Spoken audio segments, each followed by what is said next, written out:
নমস্কাৰ। পোনপ্ৰথমে আপোনালোকক সাৰংগপানী ক্ৰিয়েশ্যন চেনেলৰ পৰা আপোনালোকক আদৰণি জনাইছোঁ। আজি আমি উপস্থিত আছোঁ কামৰূপ গ্ৰাম্য জিলাৰ এখন ঐতিহাসিক দেৱালয় শ্ৰী শ্ৰী পিংগলেশ্বৰ ধনাশ্বৰ দেৱালয়ত। আৰু এই দেৱালয়ত অনাদি কালৰ পৰা খুব ভক্তিভাৱেৰে পূজা অৰ্চনা কীৰ্তনৈমিত্তিক কৰ্ম চলি আহিছে।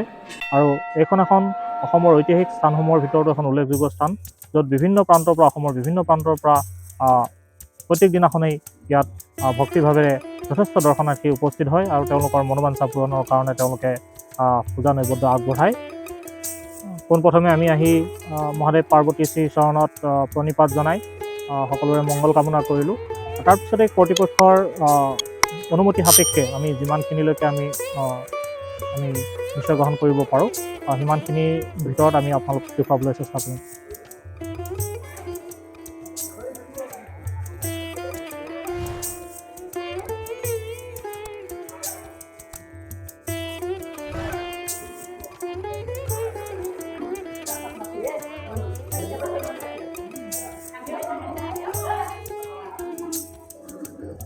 য'ত দেৱালয়ৰ বাহিৰৰ য'ত চাকি বন্তি জ্বলোৱা হয় আৰু আচলতে ভিতৰত গহ্বৰ আছে, তাত মহাদেৱ পাৰ্বতীৰ পূজা অৰ্চনা কৰা হয়। আৰু তাত যিহেতু কেমেৰা নিষেধ, সেয়েহে আমি বাহিৰৰ পৰা আপোনালোকক এই দৃশ্যখিনি দেখুৱাবৰ কাৰণে চেষ্টা কৰিছোঁ। ভক্ত দৰ্শনাৰ্থীসকলে তেওঁলোকৰ মনোবাঞ্ছা পূৰণৰ কাৰণে বন্তি প্ৰজ্বলন কৰিছে। দেৱালয়ৰ মূল প্ৰৱেশদ্বাৰ ভিতৰলৈকে প্ৰৱেশ নিষেধ যিহেতু, গতিকে আমি বাহিৰৰ পৰাই চেষ্টা কৰিম।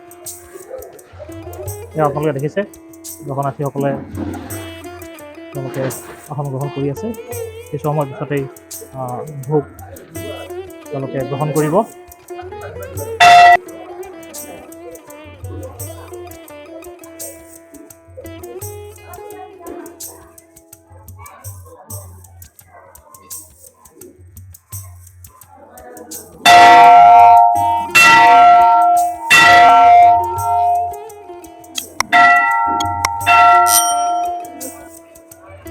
দেৱালয়ৰ পুখুৰী,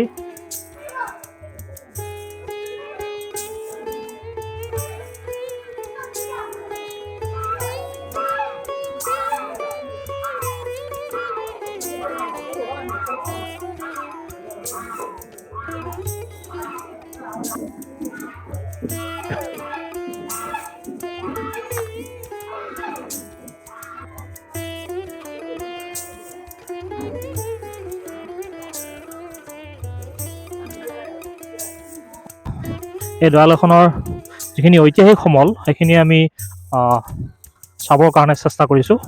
আৰু আপোনালোকে দেখিছে এই বিশাল পুখুৰী, ইয়াত যিহেতু এওঁলোকে বিজ্ঞানসন্মতভাৱে মীন পালন কৰে আৰু দেৱালয় উন্নয়ন কৰ্তৃপক্ষই ইয়াৰ পৰা মীন উৎপাদনৰ জৰিয়তে তেওঁলোক লাভান্বিত হয়। ইয়াত যথেষ্ট আমি ৰাজহাঁহ দেখিবলৈ পাইছোঁ।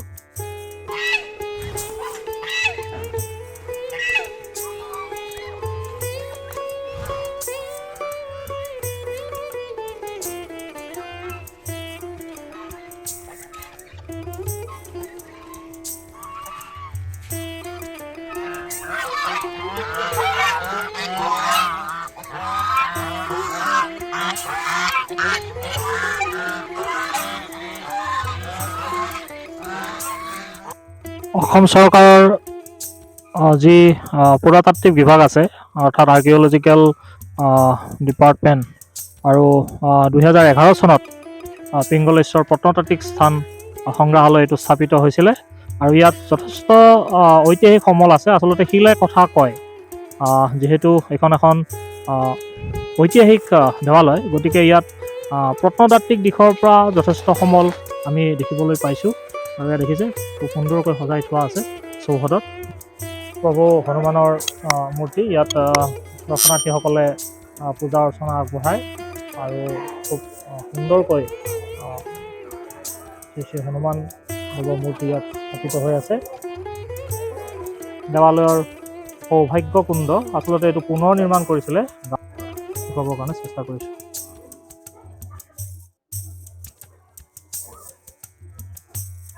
বৰুৱাৰ লগে লগেই, অৰ্থাৎ মহাদেৱ পাৰ্বতীৰ শ্ৰী চৰণত ভোগ অৰ্পণ কৰাৰ লগে লগেই ইয়াত আচলতে মন্দিৰৰ মূল দবা বজোৱা হয়। এয়া ভোগ অৰ্পণ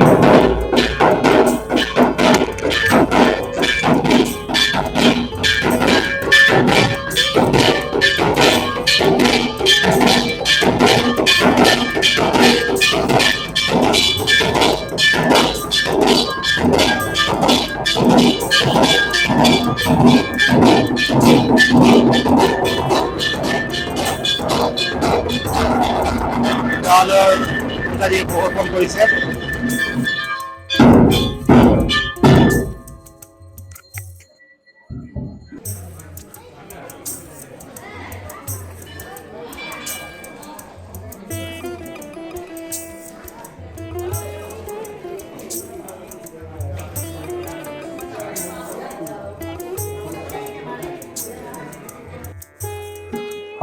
আমাৰ সৈতে কিছু মহিলা যাত্ৰী অৰ্থাৎ দৰ্শনাৰ্থীক আমি পাইছোঁ। তেওঁলোকেও দেৱালয় দৰ্শন কৰিবলৈ আহিছে, গতিকে আমি তেওঁলোকৰ অনুভৱ জানিবৰ কাৰণে চেষ্টা কৰিম। বাইদেউ, এই প্ৰথমবাৰ আহিছেনে আপোনালোক নে আগতেও আহিছে? দেৱালয় আহি কেনেকুৱা লাগিলে বা কি অনুভৱ হৈছে অকণমান জনাবচোন। ভাল লাগে, খুবেই ভাল লাগে। পৰিচালনা ভাল লাগে, ডিচিপ্লিন আছে আৰু ইয়াতে ভাল লাগে। অৰ্ধাংগিনী মন্দিৰ এইটো মানে খুব জাগ্ৰত মন্দিৰ, সেয়া আৰু ভাল লাগে। আপোনালোকে মানে এই দৰ্শনাৰ্থী হিচাপে উপস্থিত হৈ আপোনালোকে নতুনত্ব কিবা দেখা পাইছেনে? বহুতে দেখিছোঁ, বহুত পৰিৱৰ্তন হৈছে, খুবেই ভাল লাগে। এতিয়া মানে কোনো অসুবিধা নাই, পানীৰ অসুবিধা নাই, একোৱে অসুবিধা নাই। ইয়াতে বহুত ডেভেলপ হৈছে, পুৰোহিতবিলাকো ভাল, ইয়াতে মানে গোটেইখিনি ডিচিপ্লিন আৰু। বাকী বাহিৰৰ যিসকলে এই দেৱালয়ৰ বিষয়ে নাজানে তেনেধৰণৰ যাত্ৰীসকলক আপোনালোকে কি আহ্বান জনাব? আহ্বান মানে প্ৰত্যেকে আহিব লাগে ইয়াত। এইটো মানে আজিকালি গাড়ী মটৰৰ সুবিধা হৈছে, আগে ৰাস্তা ঘাট বেয়া আছিল, আজিকালি ৰাস্তা ঘাট ভাল হৈছে, গতিকে আহিব লাগে ইয়াতে, প্ৰত্যেকে আহিব লাগে। এইটো জাগ্ৰত মন্দিৰ, সেয়া আৰু। পিংগলেশ্বৰ অৰ্ধনাৰীশ্বৰ দেৱালয়ৰ প্ৰধান পুৰোহিত শ্ৰী প্ৰমোদ শৰ্মাদেৱ, তেখেতক আমি পোনপ্ৰথমে শ্ৰদ্ধা জনাইছোঁ আমাৰ সাৰংগপানী ক্ৰিয়েশ্যন চেনেলৰ তৰফৰ পৰা। আৰু আমি তেখেতৰ পৰা এই দেৱালয়ৰ মাহাত্ম্য, লগতে দেৱালয়ত কি কি পূজা অৰ্চনা হয় বা নিত্যনৈমিত্তিক পূজা অৰ্চনা কেনেদৰে উদযাপিত হয় সেই কথা আমি জানিবৰ কাৰণে চেষ্টা কৰিম। পোনপ্ৰথমে মই সাৰংগপানী এই অনুষ্ঠানলৈ মই শ্ৰদ্ধা জনাইছোঁ। মোৰ নাম শ্ৰী প্ৰমোদ চন্দ্ৰ শৰ্মা। মই পিংগলেশ্বৰ অৰ্ধনাৰীশ্বৰ দেৱালয় স্থাপিত 1376 চন শিৱসিংহই প্ৰতিষ্ঠা কৰিছিল। ইন্দ্ৰপাল বংশীয় ৰজাৰ দিনত শিৱসিংহই প্ৰতিষ্ঠা কৰিলে, আৰু সেই শিৱসিংহই আমাৰ ইয়াত সন্মুখৰ মন্দিৰৰ সন্মুখৰ ফালে যিটো পুখুৰী আছিল সেই পুখুৰীটো খান্দিছিল, আৰু মন্দিৰৰ পুখুৰীৰ পৰাই আমাৰ এটা কানেকশ্যন এটা আছে মূল গহ্বৰলৈ, মূল মন্দিৰৰ গহ্বৰলৈ তলে তলে এটা গুহা আছে। বাৰিষা যেতিয়া বৰষুণত পানী হয় তেতিয়া এই গুহাটোদি পানী সোমাই এই মন্দিৰৰ মূল মন্দিৰৰ গহ্বৰত পানীটো প্ৰৱেশ কৰে, আৰু তেতিয়া মূল আমাৰ যিটো অৰ্ধনাৰীশ্বৰ বিগ্ৰহ, সেই বিগ্ৰহটো পানীৰ তলত বাৰিষা প্ৰায় 6-7 মাহ আমাৰ পানীৰ তলত থাকে। তেতিয়া যাত্ৰীবিলাকে ওপৰত দৰ্শন কৰায়। আমাৰ ওপৰত আছে কালী, দুৰ্গা, শিৱ শালগ্ৰাম, তাতে আমি পূজা অৰ্চনা কৰোঁ। কিন্তু অৰ্ধনাৰীশ্বৰ বিগ্ৰহটো যেতিয়া আমি পানীত নামি পূজা অৰ্চনা কৰিব নোৱাৰোঁ, তেতিয়া তেওঁক আমি ওপৰৰ পৰাই পূজাখিনি আমি ওপৰৰ পৰাই দিওঁ, আৰু যাত্ৰীবিলাকে যিখিনি গাখীৰ চাখীৰ ঢালে ওপৰৰ পৰাই ঢালি দিয়ে। এই মন্দিৰটো বহু যাত্ৰীৰ ভক্তৰ সমাগম হয়, হাজাৰ হাজাৰ যাত্ৰীবিলাক আহে। ভোগ ভাত ডেইলি চলি থাকে, অম্বুবাচীৰে 4 দিন বন্ধ থাকে, বাকী আমাৰ প্ৰত্যেক দিনাই আমাৰ ভোগ আহি থাকে, যাত্ৰীবিলাক আহি থাকে। তাৰোপৰি ইয়াত বেলপাত দিয়ে, গাখীৰ ঢালে, আৰু যাৰ যি মানস সেইবিলাক মানস পৰিপূৰ্ণ হয়। আমাৰ শিৱসিংহই আমাৰ এই দেৱালয়ত প্ৰায় 1300 পুৰা মাটি দি থৈ গৈছিল। সেই 1300 পুৰা মাটি আমাৰ ইয়াত এতিয়া নাই, মানুহবিলাকে অধিগ্ৰহণ কৰি মানুহে বসতি স্থাপন কৰিছে।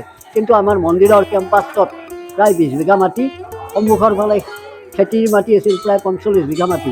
সেই 45 বিঘা মাটিত আমাৰ দেৱালয় পৰিচালনা সমিতিৰ তৰফৰ পৰাই ফিচাৰী 2টা খান্দিলে। এটা ফিচাৰী 16 বিঘা আৰু এটা ফিচাৰী প্ৰায় 3-4 বিঘামান মাটি হ'ব। গতিকে আৰু সন্মুখৰ যিটো পুখুৰী আছে, সেই পুখুৰীটোত অনেক মাছ আছে, কাছ আছে, তাৰপিছত সৰ্পবিলাক আছে। সৰ্পবিলাক আমাৰ মূল মন্দিৰৰ পৰাই অহা যোৱা কৰি থাকে। তাৰোপৰি আমাৰ 5টা পৰ্ব হয়। এই 5টা পৰ্বৰ ভিতৰত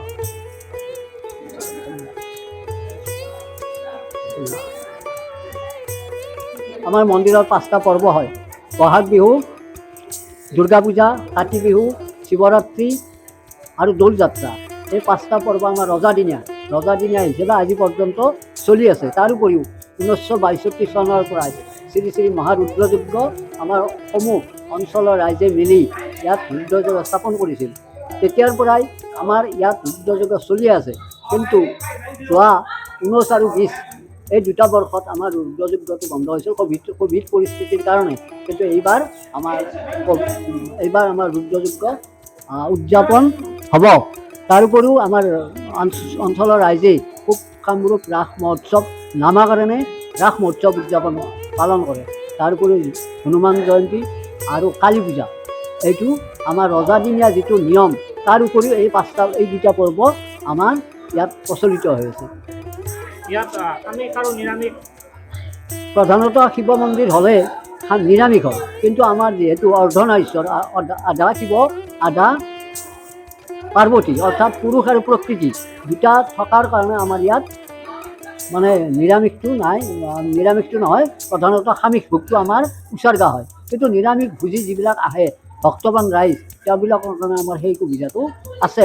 কিন্তু মন্দিৰত যিটো আমি ভোগ উচৰ্গা কৰিম, আজি ধৰি লওক যাত্ৰী নাই কিবা কাৰণত, তেতিয়াহ'লে আমি পুখুৰীত মাছ মাৰি হ'লেও এটা মাছ হ'লেও আমি সামিষ হিচাপে ভোগটো উচৰ্গা কৰিম। বা মাছো পোৱা নাই, তেতিয়া কণী একযোৰ আনি হ'লেও আমি তেওঁক সামিষ হিচাপে ভোগ উচৰ্গা কৰোঁ। ঠিক আছে, ধন্যবাদ। ধন্যবাদ। ইয়াত দুৰ্গা পূজাও প্ৰতি বছৰে পালিত হয়।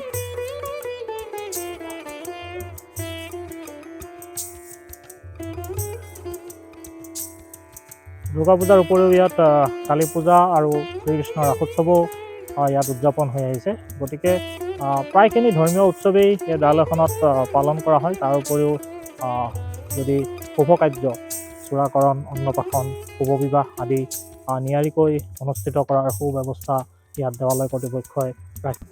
শ্ৰী শ্ৰী পিংগলেশ্বৰ অৰ্ধনাৰীশ্বৰ দেৱালয়ৰ প্ৰধান সম্পাদক মাননীয় উপেন্দ্ৰনাথ শৰ্মা ডাঙৰীয়াৰ পৰা এই দেৱালয়খনৰ পৰিচালনাৰ দিশ সম্পৰ্কে বা তেওঁলোকে চৰকাৰৰ পৰা কেনেধৰণৰ সঁহাৰি পাইছে বা আহিবলগীয়া যাত্ৰীসকলক কেনেধৰণে তেওঁলোকে সেৱা আগবঢ়াবলৈ প্ৰস্তুত হৈ আছে, সেই বিষয়ে আমি জানিবৰ কাৰণে চেষ্টা কৰিম। ঈশ্বৰ পিংগলেশ্বৰ অৰ্ধনাৰীশ্বৰ দেৱালয়খন কামৰূপ জিলাৰ কমলপুৰ ৰাজহ চক্ৰৰ অন্তৰ্গত বাহাটাচালি চাৰিআলিৰ পৰা 8 কিলোমিটাৰ উত্তৰ পূব দিশত অৱস্থিত। ইয়াত পৰিচালনা বুলি ক'লে আমাৰ পৰিচালনা সমিতিটো হ'ল আমাৰ ৰাজহ চক্ৰৰ বিষয়ে আমাৰ সভাপতি আৰু আমাৰ তেখেতৰ উপৰিও 7জন সম্পাদকক লৈ আৰু 7জন থাকে। মুঠ 11জনীয়া কমিটি, আমি মনোনীত সদস্য 4জন ৰাখি থওঁ। তেনেকৈ 11জন আমাৰ কমিটিটো থাকে আৰু সভাপতি হ'ল আমাৰ ৰাজহ চক্ৰৰ বিষয়া। পৰিচালনাৰ ক্ষেত্ৰত আমি ৰাইজৰ পৰাই যিখিনি পাওঁ, যেনে ইয়াত পঞ্চপৰ্ব চলে। পঞ্চপৰ্ব মানে হ'ল বহাগ বিহু, দুৰ্গা পূজা, কাতি বিহু, শিৱৰাত্ৰি আৰু ফাকুৱা। এই পঞ্চপৰ্ববিলাক আমাৰ ৰাইজৰ দান বৰঙণিৰে আমি চলাই যাওঁ। ইয়াৰ উপৰিও আমাৰ কালী পূজা হয়, কালী পূজা আমি ৰাইজৰ দানেৰে চলাওঁ। দুৰ্গা আমাৰ যজ্ঞ হয়, ৰুদ্ৰযজ্ঞটো আমি ৰাইজৰ দানেৰে পৰিচালনা কৰোঁ। এনেকৈয়ে পৰিচালনা চলি হৈ আছে। ইয়াৰ উপৰিও ইয়াত যিবিলাক যাত্ৰী আহে, যাত্ৰীবিলাকক আমি নিজেই কওঁ বোলে আপোনালোকে মন্দিৰটো আপোনালোকৰ যেনেকৈ পাৰে আপোনালোকে চম্ভালি লওক। ঠিক তেনেকৈ যাত্ৰীসকলেও সুন্দৰভাৱে তেওঁলোকে সুন্দৰ ব্যৱহাৰ কৰি ইয়াত ভোগ ভাত খাই গুচি যায়। চৰকাৰৰ ফালৰ পৰা আমাৰ অনুদান আগতে আছিল 2300 টকা। এতিয়া কিন্তু আমি 2019 চনৰ পৰা অসম দৰ্শনৰ জৰিয়তে বৰ্তমান চৰকাৰে 2,03,000 কৰি দিছে। আমি 2 বছৰৰ পাইছোঁ, বাকী আমি আৰু এবছৰত আমি এই অনুদানটো পোৱা নাই। ইয়াৰ উপৰিও আমাক অসম দৰ্শনত এটা দিছে 35 লাখ টকাৰ আমাৰ ৰাস্তাটো ধুনীয়াকৈ বনাই দিছে। তাৰোপৰি যাত্ৰীৰ জিৰণি চৰা এটা ধুনীয়াকৈ 10 লাখ টকাৰে বনাই দিছে। আৰু নিশ্চয় আগন্তুক দিনত আমি চৰকাৰৰ পৰা ভাল সঁহাৰি পাম। এইটোৱে মই ৰাইজৰ ওচৰত অনুৰোধ কৰিছোঁ, এই মন্দিৰটো আপোনালোকে চলাই যাওক, সুন্দৰভাৱে পৰিচালনা কৰক আৰু ইয়াত যিবিলাক দোষ আছে সেইবিলাক দোষবিলাক আমাক আঙুলিয়াই দিলে আমি নিশ্চয় সুখী হ'ম। অসম চৰকাৰৰ যি অভিলাষী আঁচনি অসম দৰ্শন 2019-20 বৰ্ষৰ আঁচনিৰ অধীনত 10 লাখ টকা অনুদানে নিৰ্মিত যাত্ৰীৰ জিৰণি গৃহ কমলপুৰ সমষ্টিৰ স্থানীয় বিধায়ক মাননীয় দিগন্ত কলিতা লগতে 8 নং মঙলদৈ লোকসভা সমষ্টিৰ সন্মানীয় সাংসদ দিলীপ শইকীয়া দেৱে এই যাত্ৰীৰ জিৰণি ঘৰৰ দুৱাৰ মুকলি কৰে। গতিকে খুব সুন্দৰ ব্যৱস্থা, যাতে যাত্ৰীসকলে আহি এই দেৱালয় দৰ্শন কৰিবৰ কাৰণে আহি তেওঁলোকে অসুবিধা সৃষ্টি নহয়, তাৰ প্ৰতি বছৰ খুব সুন্দৰ ব্যৱস্থা কৰিছে। আচলতে এই দেৱালয়খনৰ যিফালেই যাব আপুনি সিফালেই আপুনি কোনোবা নহয় কোনোবা ঠাইত আপুনি যথেষ্ট শিলাখণ্ড যিবোৰ ঐতিহাসিক গুৰুত্ব যথেষ্টখিনি আছে দেখিবলৈ পাব। তেনেবোৰ শিলাখণ্ড সুন্দৰকৈ সজাই থোৱা আছে দেখিছে।